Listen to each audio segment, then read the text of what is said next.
I made this video to help Kula Mag discover a bit more about how we're all doing during this pandemic and how our mental health is being affected.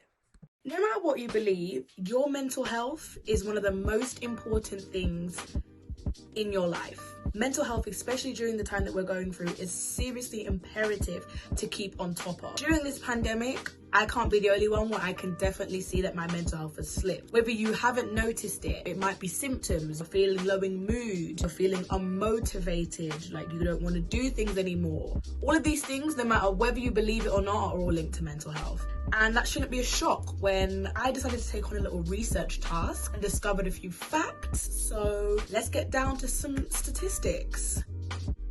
1 in 4 people will experience mental health problems of some kind each year in England, and 1 in 6 people report experiencing a common mental health problem like anxiety or depression in any given week in England. Now, these statistics, I highly doubt they reflect exactly what's been going on during the pandemic, and for those reasons, I definitely say it's probably increased. In 2013, there were 8.2 million cases of anxiety in the UK. In 2014, 19.7% of the people in the UK aged 16 and over showed symptoms of anxiety and depression. All of these stats and statistics were taken from mindandmentalhealth.org. Let's get down to how we can change that.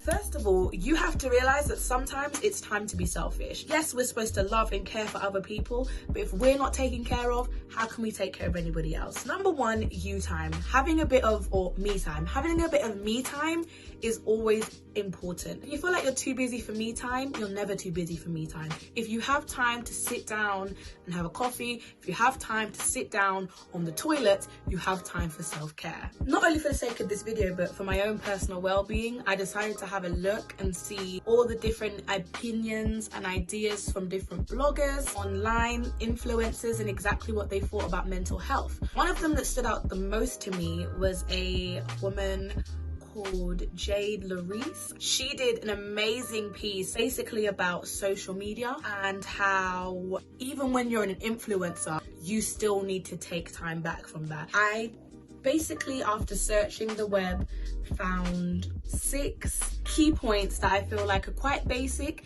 that you can stick to when you need to remember how to take care of you. Refraining from unhelpful thoughts. It's definitely easier said than done. One thing that I used to do was write everything that I know I am good at and picking out those things. Number 2, be present, live in the moment, take in what you can when you can. Although you can notice and dwell on your thoughts and feelings, don't make them take up too much of your time. Get a good night's sleep, that's obvious. You can't really expect to function properly if you've had 2 hours of sleep because you spent all night scrolling through TikTok seeing if you can try and learn the dances. I'm speaking from personal experience. Connect with others. I know that's a lot more difficult right now because we're in the midst of a global pandemic, and depending on what area you live in and what tier you're in, obviously all the rules are different for everyone, but when you can, find time to mingle with other people. Live a healthy lifestyle. This is obvious, some of the things, I get it, we've been told our whole lives, drink lots of water, eat fruit, eat veg. But the reason why we're told them our whole lives is because they help. Just because something is good for you doesn't mean it tastes bad. One of my favorite things to make ever is an avocado strawberry smoothie. It sounds disgusting. It is the best thing ever. Having one of those in the morning just gets me going. I don't have it every morning, I'm not gonna lie to you, but when I can remember, it starts my day off right. Do something for yourself. Like I was saying at the beginning, sometimes it's time to be selfish. If you aren't set right in yourself, how can you expect to help others? How can you expect to be uber productive if within you're not really on it? You know what I'm saying? It is about you, your health, your mental health, your well-being.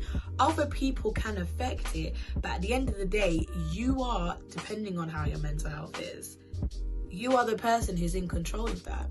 So grab it by the reins. We're going to do this together, and we're going to keep our mental health moving and growing and getting stronger and getting better. All right.